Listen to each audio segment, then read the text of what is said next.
बिस्मिल्लाहिर्रहमानिर्रहीम। अस्सलाम वालेकुम viewers, welcome to my channel cooking with Malika. उम्मीद है कि आप सब खैर आफियत से होंगे। अल्लाह ताला आपको हमेशा हुशराबाद रखे, आमीन सुम्मा आमीन। तो व्यूअर्स, आज हम एक ऐसा लिक्विड घर में बनाने जा रहे हैं जिसकी मदद से टाइल्स हों या ग्रीसी कैबिन्स हों या आपने अपने बर्तन या बेसन चमकाना हो, इन सब के लिए ही एक ही सलूशन हम तैयार करेंगे और इंशाल्लाह आपको करके दिखाएंगे कि किस तरह से ये ग्रीसी कैबिन जो है आपके बिल्कुल नीट एंड क्लीन हो जाएंगे। और ये सलूशन भी चंद चीज़ों की मदद से ही तैयार होगा और वो चीज़ें भी हमारे घर में मौजूद हैं, हमें कुछ भी बाजार से परचेज़ नहीं करना पड़ेगा। तो आपके लिए ये वीडियो बहुत ही ज़्यादा यूज़फुल रहेगी, इसलिए इसको आखिर तक वॉच कीजिएगा। तो ये देख सकते हैं मैंने आपको कैबिन दिखाए हैं। खासतौर पर ये कैबिन उस सूरत में ग्रीसी होते हैं जब चूल्हे के ऊपर ये लगे हों। अब तो चिमनी का सिस्टम है, लेकिन कुछ पुराने किचन हैं जिनके कैबिन ऊपर ही लगे होते हैं चूल्हे के, जिसकी वजह से ग्रीस आ जाती है।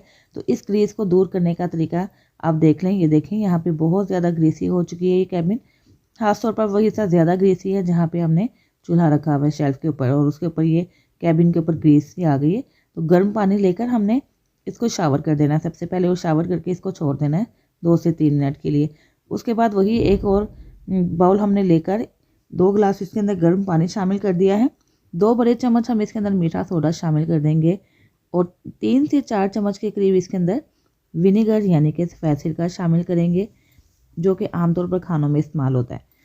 तो यहाँ पे 4 चम्मच मैंने सिरका डाल दिया है और 2 बड़े चम्मच मीठा सोडा शामिल कर दिया है। 1 चम्मच सर्फ का या कोई भी डिटर्जेंट पाउडर जो आप इस्तेमाल करते हैं इसके अंदर ऐड कर दीजिएगा, और 1 बड़ा चम्मच विम पाउडर का मैंने इसके अंदर ऐड कर दिया है। ये ऑप्शनल है, अगर आपके पास है तो ऐड कर दें, वरना इसको स्किप भी कर सकते हैं। चूँकि पानी गर्म है तो ये सारी चीज़ें जल्दी से हल हो जाएंगी। अब कोई आप शावर बोतल ले लें और इसके अंदर इसको शिफ्ट कर दें, और इसको हमें स्प्रे करना है। अगर आपके पास स्प्रे बोतल नहीं है तो इसके बगैर आप हाथों की मदद से भी इसको सारा स्प्रेड कर दीजिएगा। जहाँ जहाँ पे कैबिन के ऊपर ग्रीस है या पूरे कैबिन पे स्प्रेड कर दें हल्का हल्का सा। ये देखें, यहाँ पे हमने गर्म पानी का जो छिड़काव किया था ना, उसकी मदद से काफ़ी हद तक ग्रीस उतर रही है। मैंने आपको उतार के दिखा दी है। अब हमने जो सोल्यूशन तैयार किया है इसको आपने सारे कैबिन के जहाँ जहाँ पे ग्रीस है वहाँ पे इसको शावर कर देना है। ये देखें, यहाँ पे मैं सारा स्प्रे कर रही हूँ और अच्छे तरीके से आपने स्प्रे करना है। बस ये देखें, चंद सेकंड के अंदर ही आपको मैं फिंगर लगा के दिखाती हूँ, इसकी ग्रीस उतरना शुरू हो जाएगी। लेकिन अभी हमें चंद सेकंड का नहीं बल्कि 15 से 20 मिनट का इंतज़ार करना है। 15 से 20 मिनट तक आपने ये सलूशन इसके ऊपर लगा रहने देना है। और ये देखें, 15 मिनट गुजर चुके हैं। ये बहुत ही आसानी से स्पंज की मदद से सारी ग्रीस उतरती जा रही है। और जहाँ जहाँ पे ज़्यादा ज़िद्दी दाग है वहाँ पे हम थोड़ा सा और वेट कर लेंगे और थोड़ी देर बाद वहाँ पे उतार लेंगे। लेकिन जहाँ जहाँ पे ये सारी ग्रीस उतरती जा रही है हम आसानी से उतार के आपको दिखा रहे हैं। ये देखिए कितनी ईजीली और आसानी से ये सारी ग्रीस उतर जाएगी। और इसी तरह अगर टाइल्स साफ़ करना चाहते हैं तो इसी सलूशन को आपने टाइल्स पे भी लगा देना है। चूँकि कैबिन के साथ ही टाइल्स होती हैं तो साथ ही आपकी टाइल्स भी नीट एंड क्लीन हो जाएंगी। तो यही सारा सलूशन हम टाइल्स के ऊपर भी फैला देते हैं और उसको भी तकरीबन 10 से 15 मिनट के लिए छोड़ देंगे, ताकि ये सारा सलूशन अपना अच्छा सा असर कर सके इन चीज़ों के ऊपर। तो ऊपर जो हमने सलूशन स्प्रेड किया था वो काफ़ी हद तक साफ़ हो चुका है, ग्रीस उसकी उतर चुकी है। तो उसके बाद हम यही सलूशन लगा देते हैं स्विच बोर्ड के ऊपर। ये ख्याल कीजिएगा कि आपकी जो बिजली का कनेक्शन है ना, इसके अंदर नहीं होना चाहिए। बहुत एहतियात के साथ आपने स्विच बोर्ड साफ़ करना है। यहाँ पे लाइट गई हुई है तो इस वजह से मैं इसको साफ़ कर रही हूँ, लेकिन अगर आपने इसको स्विच बोर्ड को साफ़ करना है तो पीछे से मेन स्विच ज़रूर बंद कर दीजिएगा। बहुत एहतियात के साथ आपने साफ़ करना है। तो ये सलूशन मैंने स्विच बोर्ड के ऊपर भी लगा दिया। आपने स्विच बोर्ड देख ही लिया कितना गंदा हो रहा था, उसके ऊपर भी ग्रीस थी।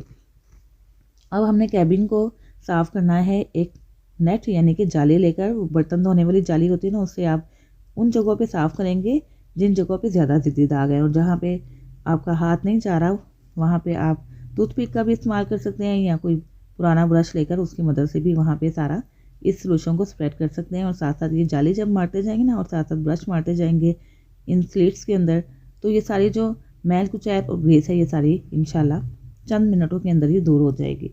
तो अब हमने तकरीबन 15 मिनट तक सलूशन लगाकर वेट कर लिया था। अब हम सारी जाली मारकर उसको साफ़ कर दें। इसी तरह जो नीचे आपकी शेल्फ़ है उस पर भी इसको सारा फैला देंगे। देखें, यहाँ पे स्टैंड पड़ा हुआ था बर्तन धोने वाला, तो कुछ दिन गुजरने के बाद यहाँ पे भी ग्रीस इकट्ठी हो जाती है। तो ये देखें कितनी आसानी के साथ ये भी साफ़ हो गई है, बिल्कुल नीट एंड क्लीन वो जगह हो गई है जहाँ पे हमने बर्तन रखने वाला स्टैंड रखा हुआ था। ये देखें, इसको भी हमने नीट कर लिया है। अब टाइल्स को भी नीट कर सकते हैं आप इसकी मदद से। साथ ही साथ बर्तन जो हैं उनको चमकाना चाहते हैं तो भी आप इस सोल्यूशन का इस्तेमाल कर सकते हैं। ये देखें, इसको लगाकर बस 1 से 2 मिनट के लिए छोड़ दें, उसके बाद इसको धो लें तो बहुत ही चमकदार किस्म के बर्तन तैयार हो जाएंगे। तो मैंने बर्तनों पे भी लगा दिया। इसके अलावा नलके साफ़ करने हों तो भी ये सोल्यूशन आपके काम देगा। और आपकी जो दीवारें जहाँ पे पेंट है और मिट्टी जम चुकी है वहाँ पे भी आप इसको लगा सकते हैं। और बेसन वगैरह साफ़ करना हो तो भी ये सोल्यूशन बहुत ही ज़्यादा आपके काम आएगा। अब हमने गर्म पानी ले लिया है और स्पंज की मदद से हमने गर्म पानी को डिप किया है स्पंज के साथ और इसको साफ़ कर लिया। ये देखें, ये हमारे कैबिन बिल्कुल नीट एंड क्लीन हो चुके हैं। तो आपने स्पंज की मदद से ये सारा गर्म पानी की मदद से बिल्कुल नीट एंड क्लीन कर लेना है, साफ़ कर लेना है। उसके बाद कोई खुश्क कपड़ा ले लें या टॉवल ले लें, उसकी मदद से इसको बिल्कुल ड्राई कर लें। और इस तरह बिल्कुल नीट एंड क्लीन कैबिन हो चुके हैं। बहुत ही कम मेहनत में इंशाल्लाह आपका ये काम हो जाएगा। थोड़े से पैसों की मदद से बेहतरीन सा सोल्यूशन आपके बहुत ज़्यादा काम में आएगा, बहुत ज़्यादा आपको फ़ायदा देगा। तो इस तरह हमने कैबिन तो साफ़ कर लिए हैं। बिल्कुल इसी तरीके से अपनी टाइल्स भी साफ़ कर लेते हैं। टाइल्स के ऊपर भी मैंने गर्म पानी सारा बहा दिया, अच्छे तरीके से हाथ मार के साफ़ कर लें इसको। और उसके बाद हमने नीचे जो शेल्फ थी इसको भी नीट कर लिया है। और अब ये जो स्विच बोर्ड है इसकी बारी आ गई है। इसको भी हमने ये देखें हल्की सी जाली मारी है तो सारा ही जो उसका ग्रीस थी ना वो उतर चुकी है। चूँकि ये कैबिन की स्विच बोर्ड है तो जिसकी मदद से इसके ऊपर भी ग्रीस आ जाती है तो इसको भी साफ़ करना ज़रूरी है। लेकिन फिर वही एहतियात मैं आपको दोबारा से बता दूं कि आपने मेन स्विच बंद करके ये काम करना है। रिस्क बिल्कुल भी नहीं लेना क्योंकि पानी में आप ये काम कर रहे हैं तो आपने बहुत ज़्यादा एहतियात करके इसको साफ़ कर लेना है। तो यहाँ पे हमने सारा स्विच बोर्ड साफ़ कर लिया। जहाँ पे हाथ नहीं जा रहे थे वहाँ पे कॉटन बड ले लिया है। तो कॉटन बड की मदद से इसकी सारी स्लिट्स और अंदर ऊपर से नीचे से सारा इसको नीट एंड क्लीन कर लिया है। अब हमने टाइल्स को ड्राई कर लेना है।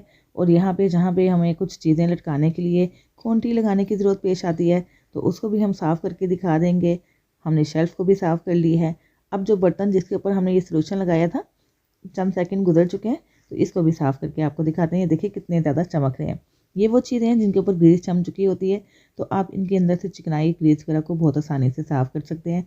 ये सारे ही बर्तन इस तरह बिल्कुल शीशे की तरह चमक जाएंगे। तो इस तरह शीशे के बर्तन हो, कैबिन हो, बेसिन हो या कोई भी नलका वगैरह साफ़ करना हो, कूलर साफ़ करने हो, ऐसे ज़िद्दी दाग जो नहीं उतर रहे हैं तो आप इस सोल्यूशन की मदद से आसानी से साफ़ कर सकते हैं। अब ये मैं आपको दिखाती हूँ। ये देखिए खूंटी जहाँ पे हमने चीज़ें लटकाने के लिए लगा रखी है किचन के अंदर, इसके नीचे भी काफ़ी हद तक गंद था, उसको भी हमने साफ़ कर लिया है। चीज़ें लटका देते हैं अपनी जगह पे और इस तरह आपका बिल्कुल नीट एंड क्लीन किचन तैयार हो जाएगा। बहुत ही ज़्यादा शाइनिंग, चमकदार। और आपको इंशाल्लाह यकीन नहीं आएगा कि आपने बिल्कुल थोड़ी सी मेहनत से और बहुत ही कम कॉस्ट में, कम कीमत में इतना बेहतरीन सोल्यूशन तैयार करके ये सारी चीज़ों को चमका ली है। अब इस बेसन को भी धो के दिखा देते हैं। ये देखें कितना नीट हो चुका है। तो व्यूअर्स, आपको मेरी वीडियो कैसी लगी ज़रूर बताइएगा। और अगर आपको ये वीडियो अच्छी लगे तो प्लीज़ इसको लाइक और शेयर करना मत भूलिएगा। चैनल पर नए हैं तो चैनल सब्सक्राइब करके बेल आइकन प्रेस कर दीजिएगा ताकि हर नई आने वाली वीडियो की नोटिफिकेशन आप तक फ़ौरन से पहुँच सके, जो बिल्कुल फ्री है। तो व्यूअर्स, सोचे बगैर जल्दी से जाइए इस सोल्यूशन को तैयार कीजिए। घर की ढेर सारी चीज़ों को चमका कर घर वालों की दाद वसूल कीजिए और मुझे फीडबैक देना मत भूलिएगा। इसके साथ ही इजाज़त दीजिए, फिर हाजिर होंगे इंशाल्लाह एक नई वीडियो के साथ। अपना बहुत सा ख्याल रखिएगा, मुझे भी दुआ में याद रखिएगा। अल्लाह हाफिज़।